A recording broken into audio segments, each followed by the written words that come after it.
자서전 일부 운명의 시작과 도전 유년기부터 청년기까지 1946년 1979년 영상 오프닝 멘트. 인생은 정해진 운명으로 살아갑니다. 해방둥이로 태어나 격동의 세월을 온몸으로 부딪혀온 저 김형재의 80년 인생 이야기를 시작합니다. 80년 삶의 회고록 해방둥이 장남 김형재 프롤로그. 인생의 황혼기에 이르러서야 깨닫습니다.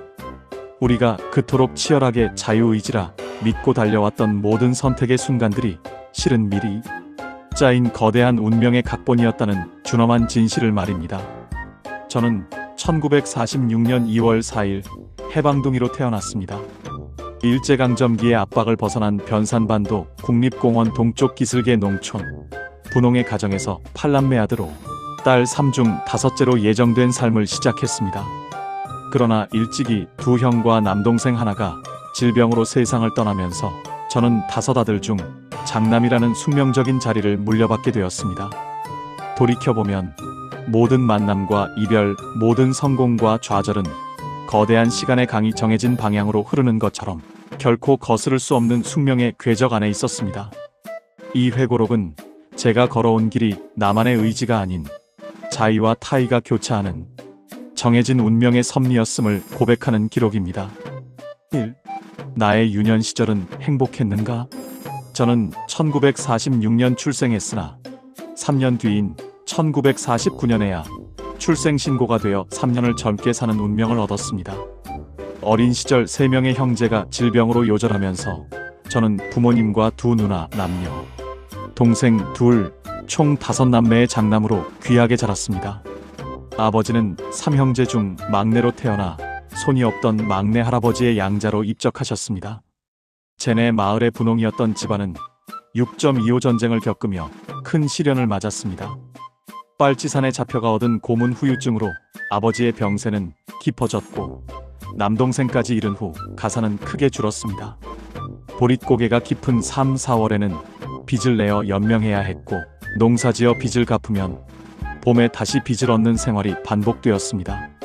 이런 어려운 와중에도 줄포중학교에 합격했지만 입학 3개월 만에 1959년 음력 3월 26일 13살의 어린 나이에 병마와 싸우던 아버지는 운명하셨습니다. 저는 그렇게 운명적으로 어린 가장이 되었습니다. 1950년대 한국 시골 흑백시대 호롱불 아래서 배를 깔고 엎드려 천자문을 쓰며 독학하는 소년의 모습 주경야도 13살부터 모든 가정사와 미래를 홀로 고민하고 결정해야 했습니다. 농번기에는 닥치는 대로 농사일을 했고 농한기에는 독학에 매달렸습니다. 한문서당에 다닐 학체 돈이 없었기에 책상도 없이 배를 깔고 엎드려 천자문과 삼천자를 읽고 썼습니다. 영문 알파벳 독학도 병행하며 군 입대 전까지 전지 종이를 사서 만든 360쪽짜리 일기장을 10년 동안 10권이나 채웠습니다. 당시 벽촌 시골에서는 검정고시의 존재조차 몰랐습니다.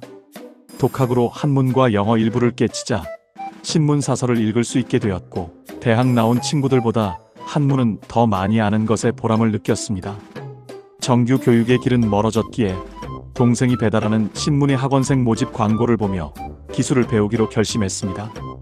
고등학교 진학 시기인 17세부터 서울의 라디오, 텔레비전 RTV 통신 강의록을 통해 꿈을 키우기 시작했습니다. 2. 나의 19세 숙명의 야반도주 운명의 장난 혹은 구원.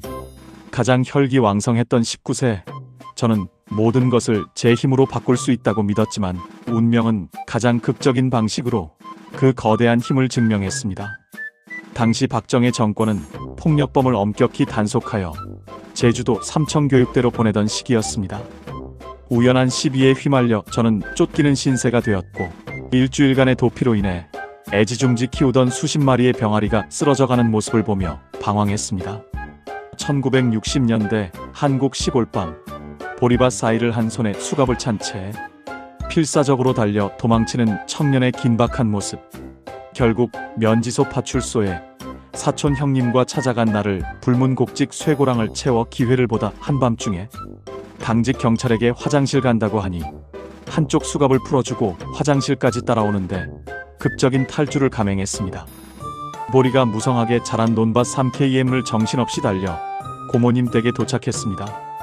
재봉틀 수리용 송곳으로 수갑을 풀고 다음날 집에 가보니 현행범으로 사태가 악화되어 어머니는 서울 작은 누나 집으로 피하라고 하여 결국 16km 걸어 정읍역에서 완행열차로 서울역에 도착했습니다.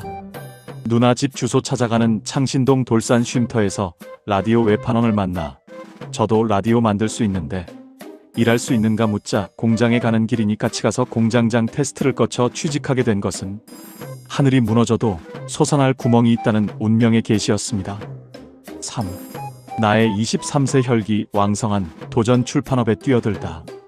국제 TV 기술학원 야간반 다니기 위해 낮에는 라디오 만들고 밤에 학원 연구과정을 수료하고 육군통신기술병에 지원했으나 보직이 보병으로 바뀌어 최전방 GOP 철책 근무지로 배치되었습니다. 절망 속에서 항명사태까지 일으켰지만 이규명준이라는 운명적인 귀인을 만나 하사관학교로 진학하게 되었고 결국 사회주특기를 살려 통신대 정비반장으로 복귀하는 엄청난 특혜를 얻었습니다. 당시의 시대 상황이 군생활까지도 흑백시대의 비상이 아니면 철모 쓸 일이 없는 생활. 1970년대 군대 통신정비실. 젊은 하사가 진지하게 라디오와 통신 장비를 만지는 모습. 성실함. 1971년 전역 후 저는 작은 누나 집문간 방에 머물 때 고향 선배의 제안으로 출판 업무에 발을 들여놓게 되었습니다. 독학한 한문과 전자지식을 바탕으로 일본어 서적을 번역하고 편집하며 현대기술사의 주간 직책을 맡았습니다. 박정희 정권의 직업훈련 정책과 맞물려 기능공 양성 교재를 기획하고 출간하면서 출판사는 급성장했습니다. 20대의 저는 진인사대 천명의 자세로 운명을 개척하며 출판사 경영의 기초를 닦았습니다. 4. 나의 29세 운명의 대반전 도서산업사 창업. 1978년 말 현대기술사 사업이 절정에 달했을 때 법무부 직업훈련과의 대규모 납품 기회가 왔습니다. 하지만 선배의 배신으로 리베이트를 받지 못하는 시련을 겪었습니다. 이 사건이 오히려 직업훈련과 과장님의 뜻밖의 제안이 시청각 교육 시스템 납품으로 이어져 저는 현대기술사에 사표를 던지고 제 사업체인 도서산업사를 타의 반자의 반 창업하게 되었습니다. 1979년 서울 도서산업사 간판을 걸고 야심찬 표정으로 서 있는 청년 사업가. 작은 매형의 도움으로 사업 자금을 마련했고 1979년 30살의 저는 운명처럼 저의 이름을 건 사업체와 함께 새로운 궤도에 올랐습니다. 부안군 축구대회 우승기념 보안면, 대표 선수 우승컵 좌측 맨 아래 나목의 흰 수건. 유년 시절 사진이 없어요. 당시의 흑백시대 빛바랜 옛날 사진. 군대 시절 사진 통신병하사관 시절 제복 입은 사진. 청년 시절 사진 서울 상경 초기 혹은 현대기술사 앤드 도서산업사 초창기의 젊은 모습.